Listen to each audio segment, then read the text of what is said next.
Bonjour à tous et ravi de vous retrouver ce matin pour cette nouvelle édition de la revue de la presse camerounaise.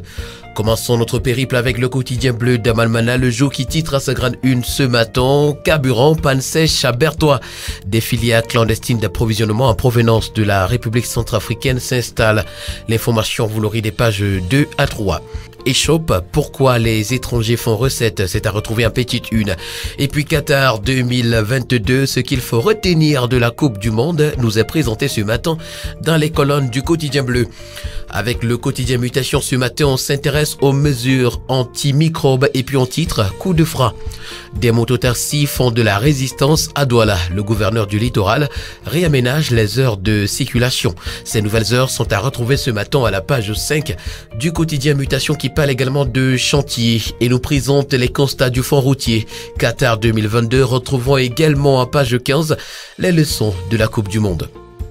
Le rapport qui épingle la gestion dans les aéroports du Cameroun est présenté ce matin à la grande une du quotidien vert Émergence. Le détail c'est à retrouver en page 5. Marché public en petite une ce matin, ce à quoi il faut s'attendre en 2023 est à retrouver, ainsi que s'agissant de la Coupe du Monde de 2022, le classement des Lions indomptables. Il s'agit bien évidemment de la 19e place. Le quotidien national bilingue Cameroun Tribune ce matin revient sur la relation entre le Cameroun et les États-Unis et nous présente ce qui a changé. En quelques lettres s'écrira la coopération entre les deux pays au lendemain d'un deuxième sommet des leaders riches en promesses. Cameroun Tribune a approché le professeur Tunda Ebode, géostratège qui analyse les dynamiques de la rencontre et ses retombées probables. C'est à retrouver ce matin des pages 2 à 3 ainsi que l'éditorial que nous propose le quotidien à capitaux publics. Les relations entre le Cameroun et les États-Unis intéressent également ce matin le quotidien Essingan qui nous présente la touche BIA. À la grande une du quotidien L'Info chaud ce matin, selon Jean-Michel Ninje, Frondi must go. Le député de la nation et ses followers accusent l'exécutif de leur parti de compromission avec les gouvernants. C'est à retrouver en page 4. On parle de pénurie d'eau en saison sèche dans l'extrême nord. À la page 2, Kamwata prend des mesures pour mettre les populations à l'abri. Programmation des marchés en 2023, les prescriptions d'Ibrahim Talbamala sont à retrouver. Et puis 28e session ordinaire du conseil d'administration de l'agence des normes et de la qualité. Le budget de la Nord pour 2023 passe de 7 à 10 milliards de francs CFA.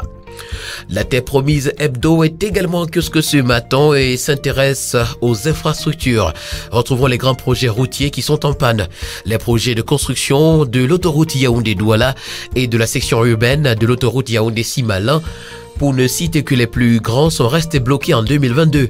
Quant au tronçon Tuy-Yoko de la nationale numéro 15, il peine à décoller. Succession à la tête de l'État, le phénomène Frambia nous a également présenté ce matin en petite une de la Terre Promise Hebdo qui indique la rumeur selon laquelle le fils du président de la République projette de le remplacer au palais des Taudis a fait les gorges chaudes dans les chaumières et les choux gras de la presse tout au long de l'année 2022. Le journal La Voix des Jeunes ce matin parle de la Cameroon Healthcare Award et nous renseigne que le MinSanté a primé l'effort. Ils sont au total 90 soldats de la santé venus des 10 régions du pays à recevoir les récompenses de la hiérarchie pour leur dévotion au travail. C'était le 16 décembre 2022 au Palais des Congrès de Yaoundé à l'occasion d'une grande cérémonie des awards présidée par le Dr Manaouda Malachi en marge de la conférence médicale nationale. L'information complète à retrouver ce matin des pages 2 à 3. Et puis terminons cette revue de la presse ce jour avec le journal Ouastéco qui parle du calme précaire en Dimoun dans le département du Noun. Quand le sous-préfet et le maire se menacent de mort, l'État classe sans suite, s'interroge ce matin le journal.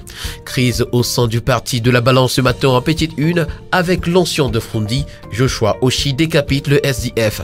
Entreprise, brasserie du Cameroun devient boisson du Cameroun. Et puis loi de finances 2023, les micro-projets parlementaires n'ont pas disparu.